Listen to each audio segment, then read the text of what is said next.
हमारी जिंदगी का एक खुद का बाकिया है। गांव में हम जब अभी भी गांव में ही रहते हैं। पुराना मकान जहां हमारा था, छोटी सी झोपड़ी, हम, माँ, पिता, हमारी बहन और हमारा भाई, 5 लोग उसी घर में रहते थे। उस जमाने में टीवी का उतना प्रचलन नहीं था। पड़ोस के घर में एक सज्जन टीवी लेकर के आए, वो भी ब्लैक एंड व्हाइट, आज भी हमें याद है। पूरा मोहल्ला, पहले तो टीवी प्रायः कम होती थी, सब देखने जाते थे, तो हम भी जाते थे रोज टीवी देखने। हम भी सबके बीच में जाकर बैठते थे। नया नया शौक, बचपना तो था ही। अवस्था रही होगी यही कोई 8-10 साल की, कोई बड़ी अवस्था नहीं। ध्यान से सुनना। एक बार उन महोदय को पता नहीं, हमारा समय चक्र खराब था इसलिए हो सकता, उन महोदय ने किसी बात पर रुष्ट होकर के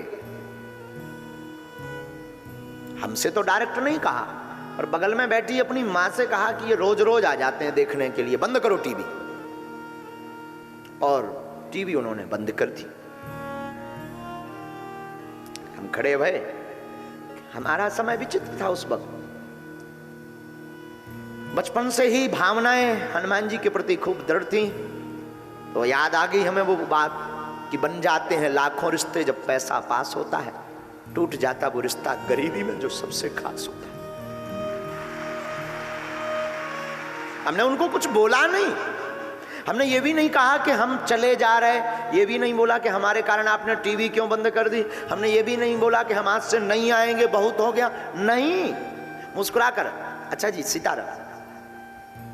उन्होंने सीताराम भी नहीं बोला, हमने तो बोला। वापिस सामने ही घर था हमारा, वापिस आके हम बैठ गए। रात का समय वही 10-11, माँ लेटी थी। माँ ने पूछा क्या हुआ, हमने कहा माँ कुछ नहीं, लाइट चली गई। घर में उस वक्त हमारे डिब्बी से काम चलता था। बापू भी, पिताजी भी हमारे वहीं बैठे हुए थे, आंखों में आंसू। वो बात बार बार दिमाग में टच कर रही थी, रोज रोज देखने आ जाते हैं, रोज रोज देखने आ जाते हैं, रोज रोज देखने।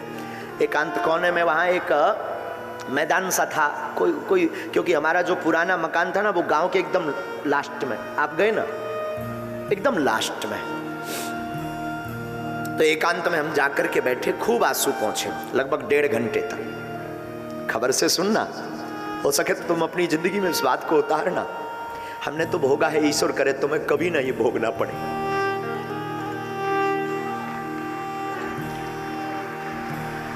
कुछ नहीं बोला,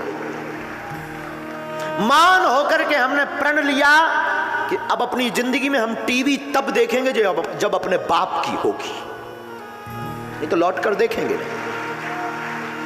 बस। फिर क्या, जिंदगी में जुनून सवार हुआ कि उस वक्त हमारे अंदर जुनून सवार हुआ कि अब तो टीवी होगी तो खुद की होगी तभी देखेंगे। और पुरोहित कर्म तो करते ही थे, कर्म कांड करते थे हम बचपन में भी। तो सत्यनारायण बाँचने किसी के घर जाएं, कोई अमीर आदमी, गुरुजी महाराज जी यहाँ बैठो, तब तक आप इंतजार करो, तब तक तैयारी हो रही, और उसके कमरे में टीवी लगी हो ना, तो हम कहते थे हम यहाँ नहीं बैठेंगे, धूप में बैठेंगे, क्योंकि टीवी तो तभी देखेंगे जब अपनी खुद की होगी। नया नया प्रचलन, पहले बसों में वॉल्वो बस का चला था, टीवी लगी हुई बस का। तो हम पढ़ लेते थे कि इसमें टीवी तो नहीं है, अगर है तो इस पर नहीं जाएंगे। और अगर धोखे से बैठ भी गए, हमें याद है कोई वाकया, कोई बहुत रात के समय कोई वाहन मिल नहीं रहा था, तो एक बस मिली जिसमें टीवी ही थी। किस्मत भी कई बार बहुत तेज धक्का मारती है, टीवी थी। पूरी यात्रा में सब जो यात्री थे वो टीवी में मस्त थे, गुल थे। पहले मोबाइल का तो इतना जमाना नहीं था कि उसमें व्यक्ति मस्त रहे, तो सब मस्त थे, लेकिन हमारी नजर नीचे ही रही, क्योंकि प्रण था जब तक बाप की नहीं हो जाएगी तब तक नहीं देखेंगे। श्रीमान, आप सुनकर के आश्चर्यचकित होंगे, विदिन हमने 1.5 वर्ष में, आज भी हमें याद है, 3800 रुपए की मैक्स टीवी खरीदी, ब्लैक एंड व्हाइट। 3800 रुपए की मैक्स टीवी, वो भी ब्लैक एंड व्हाइट खरीदी, ला करके घर पर रखी, चालू की। मोहल्ला वाले, गांव आस पड़ोस के लोग बहुत हम पर हंसे, कितना मूर्ख आदमी है, कितना पागल आदमी है, घर पर इसके खाने को नहीं है, भिक्षा मांगकर जीवन जीता है। ठाठ तो देखो, राजाओं जैसे हैं, टीवी ले चला है, टीवी देखेगा, नवाब बनेगा। लेकिन हमारा संकल्प तो था टीवी दिखेगी तो खुद की दिखेगी। टीवी लाए, टीवी चालू की, मोहल्ला के लोग आए, वो सज्जन भी आए, किस्मत से उनकी टीवी बढ़ गई। अब इसमें तुम ये मत मानना कि बचपन से ही हम शक्तियां चलाते रहे, नहीं, किस्मत से उनकी टीवी जल गई, हमारी नई। वो भी आए, हमने उस दिन बूंदी ली थी 100 ग्राम बूंदी, 100 ग्राम, ज्यादा नहीं। वो बूंदी हमने उसको बचाकर खास कर रखी थी कि आएगा। वो जब आए तो बोले महाराज जी अपनी तो थी टीवी, आप पैसा क्यों खर्च कराए? हमने कहा धन्यवाद। वो बोला हम समझे नहीं। हमने कहा थैंक यू। वो बोला हम समझे नहीं। हमने कहा बूंदी खाओ। वो बोला हम समझे नहीं। हमने कहा ये तुम्हारी ही कृपा है, वरना ये हम ले नहीं पाते प्यारे।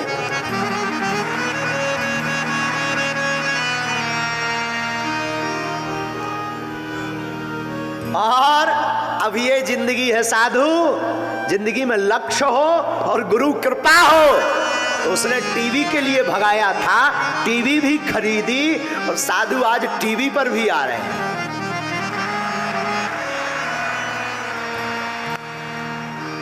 जिंदगी में तुम्हें लक्ष्य, माफ करना, टीवी पर आने के पीछे कहीं ना कहीं यही टीवी हमारे मन में आज भी भरी थी, लेकिन जब से आ गए तब से भर निकल गई। लेकिन आज भी हमारी जिंदगी में वो बाकिया याद है। अपनी जिंदगी में हमने जिस लक्ष्य को पाने की कोशिश की, गुरु ने कृपा की। और याद रखना, जिसकी जिंदगी में गुरु होता है ना, वो गुरु हनुमान जी जैसा हो, वो जिंदगी की कोई भी मंजिल पा सकता है,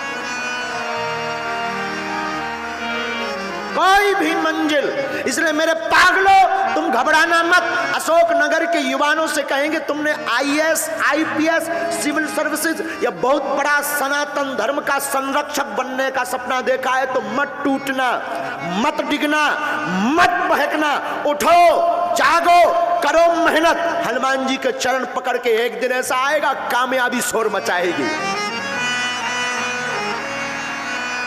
हमारी जिंदगी में तो हुआ। और बुरा मत मानना, हमने कोई शक्ति का उपयोग नहीं किया उस वक्त बचपन में, जबकि ये घटना बता रहे हैं। शक्तियां तो हमें 12 वर्ष की अवस्था में मिली। जब हमारी आयु 12 वर्ष, तब हमें हनुमान जी का आभास हुआ, तब हमने फिर अज्ञातवास की साधना की, तब हमने फिर हवन किया, तब हमने गुरुजी के चरण दबाए। गुरुजी मतलब हमारे ये दादा गुरुजी, गुरुजी मतलब दादा गुरुजी, दादा गुरुजी मतलब पिताजी के पिताजी, जो बागेश्वर धाम के प्रथम पुजारी भये, जिन्होंने 2 बार हनुमान जी के साक्षात दर्शन किए। ये होती है गुरु कृपा, ये होती है गुरु की मेहरबानी, ये होती है गुरु का चमत्कार। कितना भी दीनहीन हो, कैसा भी बिछड़ा और पिछड़ा हो, जिसका गुरु बलवान होता है ना, जिसकी गुरु के प्रति और गुरु का शिष्य के प्रति अटूट कृपा हो जाती ना भैया, वो व्यक्ति, वो इंसान रंक से राजा बनते देर नहीं लगती है।